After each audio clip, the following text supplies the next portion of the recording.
अचानक से सेना के कुछ जवान गांव में आते हैं, घर परिवार के साथ पूरा गांव खाली करवाते हैं। बात कर रहा हूं 1965 और 71 के उस युद्ध की। युद्ध का नाम सुनते ही आंखों के आगे वो मंजर आता है जब दनादन गोलियां चलती हुई नजर आती है, कई टैंक जलते हुए नजर आते हैं, आकाश से वो बम गिरते हुए नजर आते हैं। लेकिन उसी बीच गांव के लोग सेना का सहयोग करते हैं और अपने घर परिवार के साथ पूरा गांव खाली करके वो अन्य सेफ जगह पर पहुंच जाते हैं। मंजर युद्ध का जो हम केवल सोच सकते हैं, हमने आंखों से नहीं देखा हो, लेकिन जिन लोगों ने अपनी आंखों से वो मंजर देखा हो, ऐसी ही एक खास रिपोर्ट लेकर हमारी सहयोगी आयुषी विजयवर्गीय आप सबके बीच। 1965 और 1971 में भारत पाक युद्ध के दौरान कई तस्वीरें हमारे सामने आती है।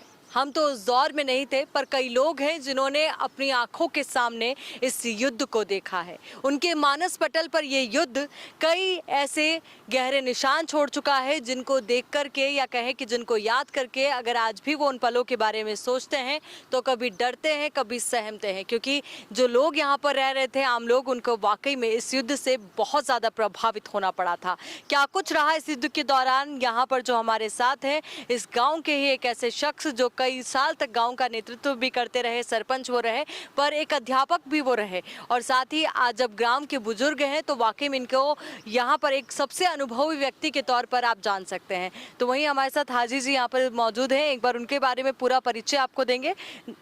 सबसे पहले आपका परिचय एक बार फिर से आप हमें। मेरा परिचय, मैं हाजी जमाल खान, पूर्व सरपंच, वर्तमान सरपंच पति, और मैं काफ़ी पीढ़ियों से हमारा यहाँ रह रहे हैं बूटिया में, और हमारा पूरा परिवार यहाँ है। बाकी वाले परिवार के लोग बिछड़ के चले गए उधर और हम यहाँ बैठे हैं। हाजी जमाल जी, सबसे पहले 1965 के युद्ध का जिक्र हम करना चाहेंगे, क्योंकि 1947 के दौरान तो हम लोग नहीं थे, पर 1965 का युद्ध जब आपने देखा, एक सीमावर्ती क्षेत्र में आप रहते हैं, बॉर्डर से बहुत नज़दीक है, सबसे ज़्यादा प्रभावित आप ही लोग हुए होंगे। किस तरीके का दौर था? हालांकि जीत हमारी हुई, पर उसके बावजूद भी कई ऐसी स्मृतियाँ होंगी जो आज भी आपके मानसिक पटल पर एकदम से ऐसे लगता होगा कि मानो कल की ही बात। जी हाँ, 65 का युद्ध मतलब महा सितंबर में हुआ था। 9 सितंबर को रेलवे के कर्मचारी रेलवे पर ड्यूटी देते हुए पे पाकिस्तान वालों ने बम फेंका था, उससे बेचारे 13-14 लोग ख़त्म हो गए थे। उस समय 65 में मैं खुद 6ठी क्लास में गरड़ा रोड मिडिल स्कूल थी, उसमें पढ़ रहा था।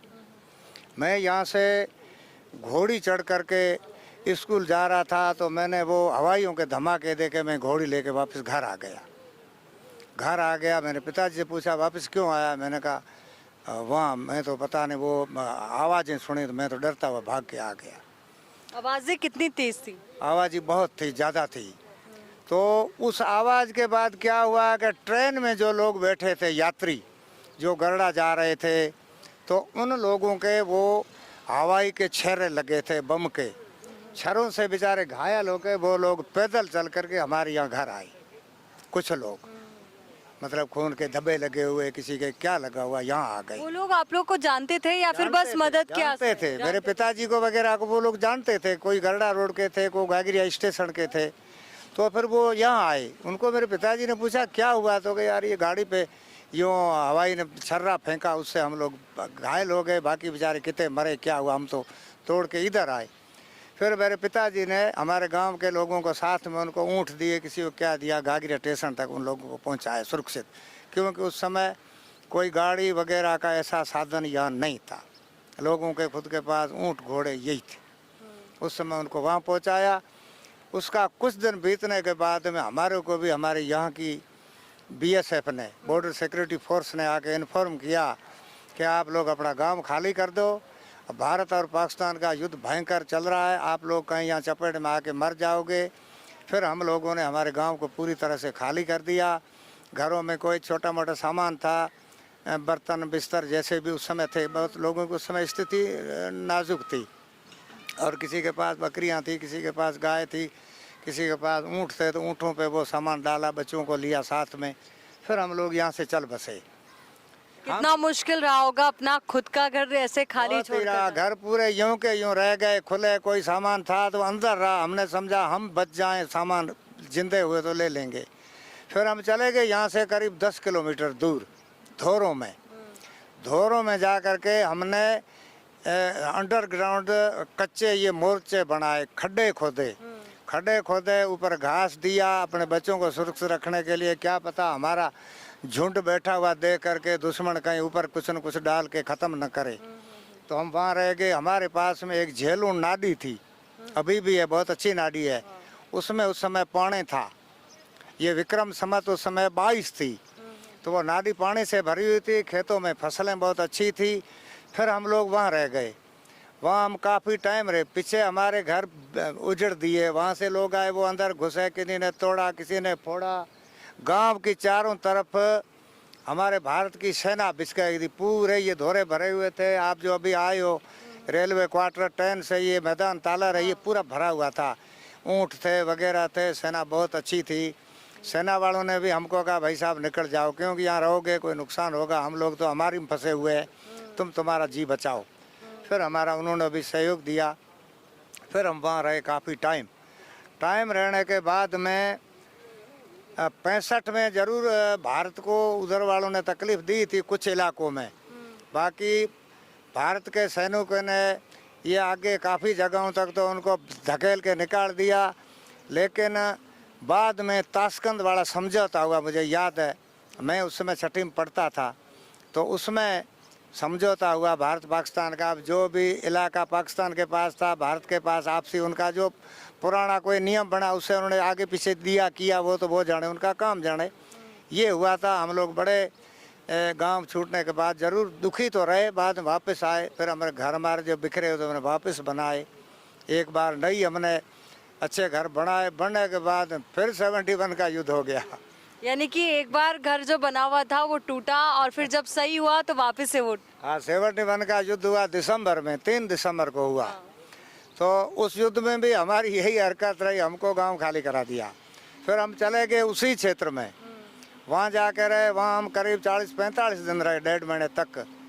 40-45 दिन खुद का घर खाली छोड़कर ऐसे जाना रहना, और हर एक मिनट डर।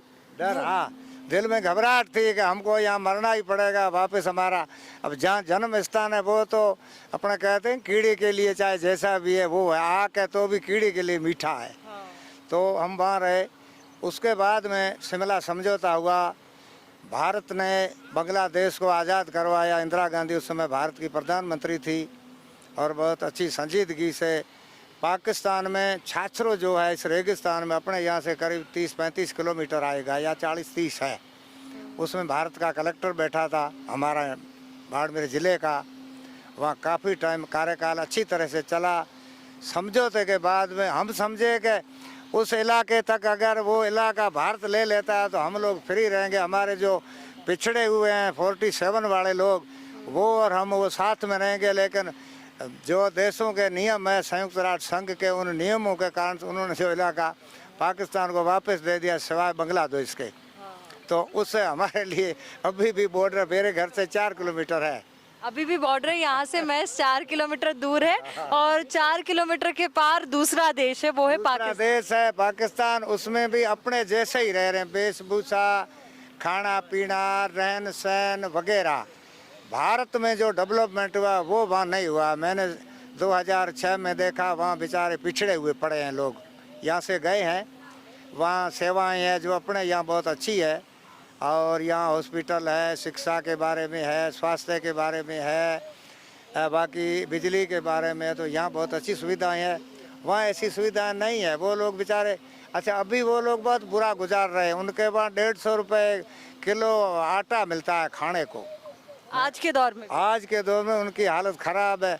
इमरान की सरकार ख़त्म हो गई और उसके बाद वहाँ के लोग बेचारे भुगत रहे हैं, पता नहीं क्या हुआ है क्या नहीं।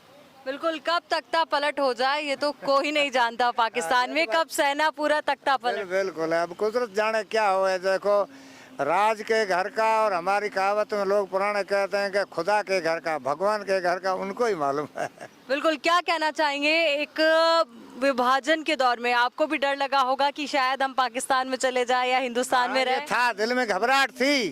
क्या पता ये समझौता पता नहीं कहाँ करेंगे, हमको उधर निकाल के देंगे तो हम यहाँ आज़ाद हैं, वहाँ पता नहीं कहाँ फंस जाएंगे। भले मुस्लिम कंट्री है, लेकिन यहाँ की जो आज़ादी और यहाँ की जो सुविधाएं हैं वो हमको वहाँ मेरे हिसाब से नहीं मिलती। और मैं ये चाहता हूँ कि मैं 2006 में गया, वो देखा तो मैं समझा कि हम सुखी हैं, वो दुखी हैं जो यहाँ से गए। एक भारतीय होने पर आपको कितना गर्व है और आज क्या कहना चाहेंगे? मेरे को इतना गर्व है कि भारत हमारी माता है। ये जो ज़मीन है ना, ये हमारी माता है। जैसे माँ जिसने जन्म दिया उससे बढ़कर है। तो हम यहाँ बहुत सुखी हैं। हमने यहाँ शिक्षा पाई है। मेरे खुद के परिवार में 6-7 गवर्नमेंट सर्वेंट हैं। मेरा भतीजे हैं, मेरा खुद का लड़का एक बड़ा टीचर है और बाकी वाले बच्चे पढ़ते भी हैं। हम ये चाहते हैं कि हमारा भारत हमेशा विकास की तरफ बढ़ता रहे और शांति और व्यवस्था बनी रहे।